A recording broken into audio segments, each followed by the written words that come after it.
Good morning, everyone. It is Friday, the 14th. Happy Valentine's Day. And I hope everyone having a great trading day ahead of you. If you've been up with London, I hope you had a great session.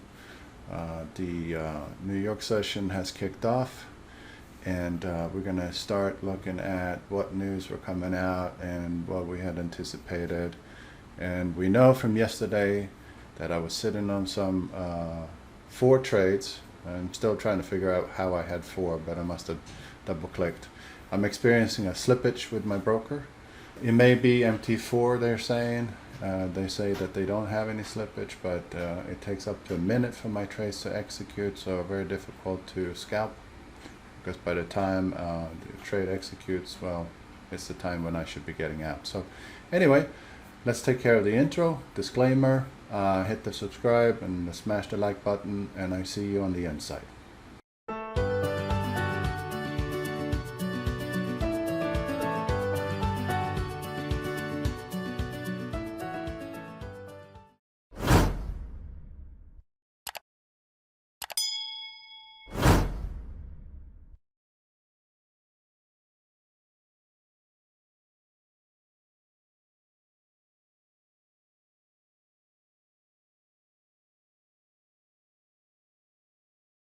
Right, we're back. So let's start off with the news that we're waiting for today, and kind of also show a little bit of why was the euro falling and all that stuff over the last 2-3 days, and put me at a disadvantage. That happens, and that's just life.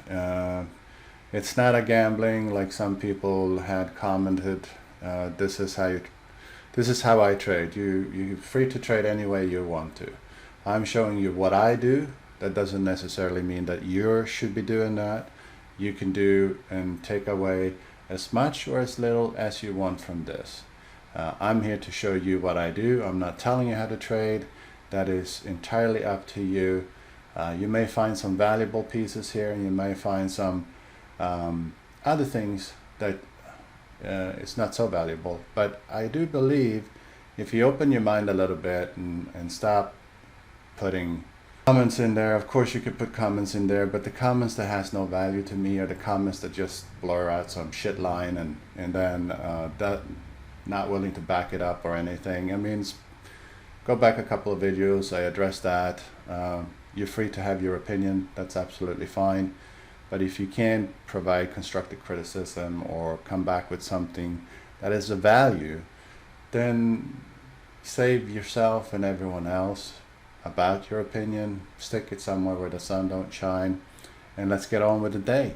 But if you do want to provide some input and some comments, please do so, and say, I don't like what you're doing because of this and that, but don't just throw out a shitty line. It means nothing to me and doesn't really bother me.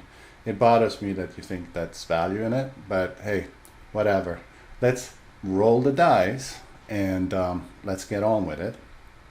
Again, this is how I trade. So as you've seen, I take some trades on Euro USD. I expected smart money to positioning the currency, and they did, and you will see that soon. And I also talked about where the dollar index was headed and where I expected to go. And if you don't understand the problem with a currency getting too high up, then just think about it this way. If you bought something for $1 from, let's say, Canada, and now the currency gets stronger in Canada, so that same dollar doesn't have the same value. So now it takes $1.50 because the Canadian dollar has gotten stronger, but it's the same product, but the currency just gotten stronger. So you have still to spend more money in order to buy it. That potentially would turn you away from purchasing, and you would start looking at other areas where you could buy the same product for that $1 that you spent before, because your cost has essentially risen by 50%. And that wouldn't be so good for you and your business, and you may be someone that buy low and sell high. You might have a Amazon shop or drop shipping or something like that. So if your cost increases by 50%, now you got to offset that to your customers, and you will take a hit. So It's the same with the currency. When the currency gets stronger, as the dollar does, it does come with some great benefits to everyone inside the American borders, but it also does impact other things. So if we in America export products, our products is becoming more and more expensive, which will slow down the export. But it's good for the import because we get more for our dollar, so that's great, right? But you got to figure out if we can't sell the products that we manufacture in America, then that becomes a problem because now we have a bigger inventory and so on and so on. And then you have to create more sales and so on and so on. So think about that for a second, let that sink in. I know I'm on a soapbox here, but it's important you understand that smart money thinks about this. So it's about positioning the currency for whatever is coming, and they will know that before you, because they're not thinking about the news, but what they do with the news is to position the currency in a place where it's beneficial for them. So buy low, sell high, or bring the product up to the point where, think of them as someone that has a warehouse that they fill up with products that they buy low, and then they want to drive the price up so that they can sell it high, right? And eventually that warehouse will be empty. And then what do they have to do? Well, if their product is the hottest things on earth, then they would be impacted by having to buy at a higher cost than they did before. So now they got to create an event that drives down the price, but modestly still making it as if the price was still staying in around the high price, or even potentially looks like it's going to go higher. And meanwhile, behind the curtains, they're drawing down the price so that they can get back in, fill up their inventory, and then do the whole thing again, rinse and repeat.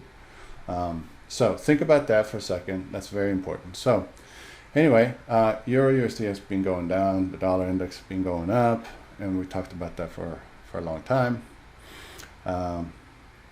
So the news from this morning weren't so great from US, and that was somewhat expected.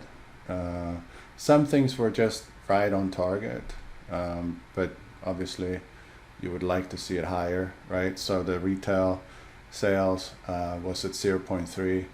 That's slightly above December numbers, but it's not that great, and so we have to start thinking about what's going to happen now, right? So when we look at the dollar index, what that looks like is we're up at that bearish order block that I talked about yesterday, and that bearish order block, that if you wonder how big it is, I can't tell you why I do this, but it's just I worked with someone from Wall Street, and I worked with a banker, and so I learned about bearish order blocks. So the bearish order block is about this, right about that size. So in this area is where bearish orders are built up, and then eventually it will be brought down. So again, I've talked about this. I'm expecting the price to come down to 97.83 is where it's going to turn, and then we're going to blow past this order block here. But and that's what I'm kind of looking for to happen. So now if we go back into our trading station, here's this morning's view on a 15-minute candle. This is obviously right at the news, also right at the sweet spot, as you know that I like to trade. And I expect this to continue up. We have one more report. Let's go back and take a look. We have one more report in industrial production, and then we have the Michigan Consumer Sentiment Index.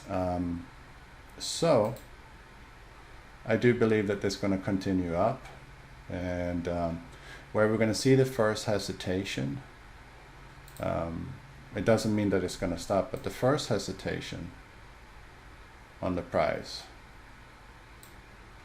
is right where it's at right now in 15 minutes, and the second one is up here at 108.61. And then to see where we're really headed, we have to get back out here from the high to the lows, as you know. I'm going to try to draw this so we can all see the same. There's the low.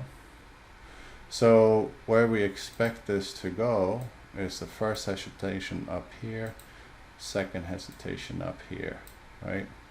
And this is kind of consistent with old numbers as well. And this is a major resistance, which is coinciding with the first hesitation zone in 1 hour. And obviously, as you go out, these zones are growing. There's obviously, it's not that long ago that we were sitting here. It's just February 3rd. We were at a peak here, and then we had this positioning, and now we're looking for a change in that trend, right? So when you get out to daily, all of this changes because then the hesitation zones are up in here. So so that's where we're at right now, but this is what I'm looking at.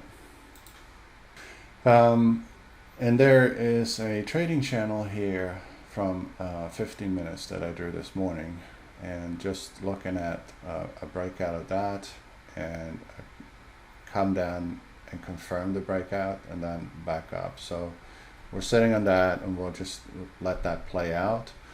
Now, the other trade I have is pound New Zealand dollar. We've had obviously some events here as well.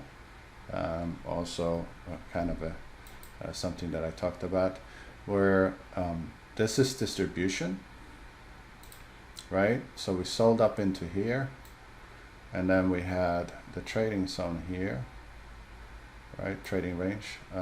Let's change colors because we've got a lot of yellow shit going on here. So we're now breaking out of this trading range, right? It's not a very big trading range, but big enough to hurt people. 30 pips, you know that I like the 30 bucks. I'm expecting price to come down to here. I set this range yesterday. I expect the price to come down here, and then I actually do expect a break below that. And the simple reason is we have a double top that could have value to you. But you also have an M formation if you want to look for that. So here's your first leg, here's the middle, and here's the second leg shaping up. That second leg needs to break that neckline, which we expect it to do, and we expect a drop down to this level, 197.66. Now this won't happen today, but I do believe it. This will happen. We have a high, lower high, lower low, lower high, and then we expect that M leg to form up. And as I said 2 days ago, the liquidity zone is right down here, which is consistent with a line that I called out 2 weeks ago. So that's where we're sitting, and that's what we're waiting for.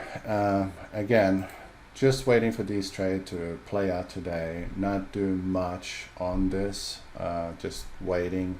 In fact, this first trade, that is a bit of a mystery to me that I actually have, because I have, as you know, I have 4 Euro USD trade, but I remember taking 3, but could have been that I got so frustrated with the slippage that I clicked again. One of these positions will come out right around this area, and this area 0.8788 is an area where when the price passes this level, it passes a point of no return, meaning that the change is so strong that it will hold, and it will hold for the daily change. So this is what I'm doing today. I'm just going to sit and wait for this to play out. And again, plenty of margin, so I'm not worried. It's just sometimes you get into this and you just sit and wait, and this is an excellent opportunity to go back and look at your previous trade. What did you do good? What did you do wrong? And improve on that, and study your charts, and just, you know, practice on your support and resistance, your trading channels, and things of that nature. And finally, before I end, we're 15 minutes into this.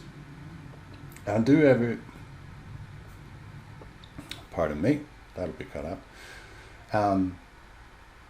I do these videos, not that I have to. I found them very useful to me. But I do these videos and you see a day in my life every day. And you may not always agree to what I do. And that's fine.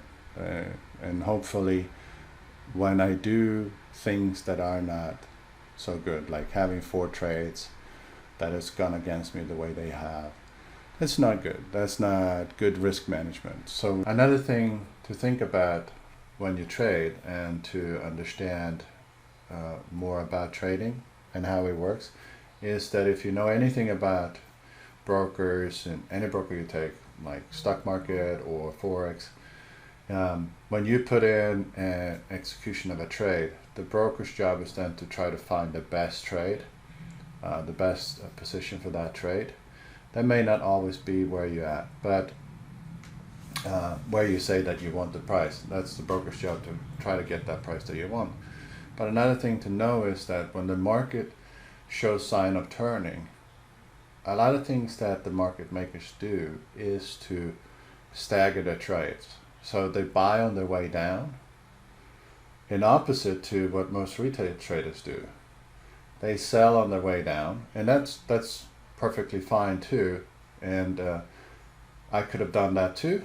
I'm not excusing that I didn't, and it was a missed opportunity, but I'm also buying on the way down in the same fashion as the market makers is. So when I do that and the things start turning around, all those trades that I have starts paying off sooner than most other retail traders figure it out. Because most retail traders will sit there and have the FOMO grabbing a hold of them, fear of missing out, and they will wait for a sign. It has to break over above this, or break above that, or confirmation this and confirmation that, and by the time they get in, it is usually at the top. So they buy high and sell low. I bought my way down and I'm selling my way up. So if you don't understand how market makers do it, that is exactly how they do it, because when they fill up their warehouse, they buy on the way down and sell on the way up. So the thing is, they need to fill up the warehouse that I talked about, and the best way to do that without causing a sudden drop to drive it down to the price level that they want is to slowly buy on the way down, and that's when you get these, you get a down move and then you get an up move, right? So smart money's coming in, buying a little bit, and then they got to move the market down because they think that they can get more, and of course they can because they created an up move, so their stop loss is below. So then they drive the price down. They'll cost them some money, but on their way down, they will buy and keep buying and creating these moves up so they can get all of your money. And then when the market turns around, they will create an event through a news event, such as the one today, that will drive the market up, will grab you with your shorts down by your ankles and surprise you. But it didn't surprise them. So try to understand those, that way of thinking. Now, the idea is when you buy on your way down, you can also sell on your way down. Just control, your sales, because eventually it has to turn. When the market doesn't go down, it goes up. Like my friend Djinn says, if it doesn't go up, it goes down. That's the direction of the market. There's only 2 ways. It either goes up or down. That's only 2 choices. But it is important to understand. This is true for any market. When there is a down move, an up move will come. The down move is to create new supplies, create a better purchase order for, if you're a hedge fund, you will try to drive the price down so you can pick up a large batch of inventory at a low price for your customers and then drive the price up. The customer's happy, you get new customers because those customers talk, and so on and so on. So try to understand that and you'll be well set. All right? you have a great day. I hope you have a happy Valentine's. If you haven't bought the gifts, it's 9:03 a.m. here. You still got time. Enjoy your day. Enjoy your evening with your loved one. And I hope you have a great weekend, and we'll see you on Monday. Don't forget, subscribe, hit the like, and we're out.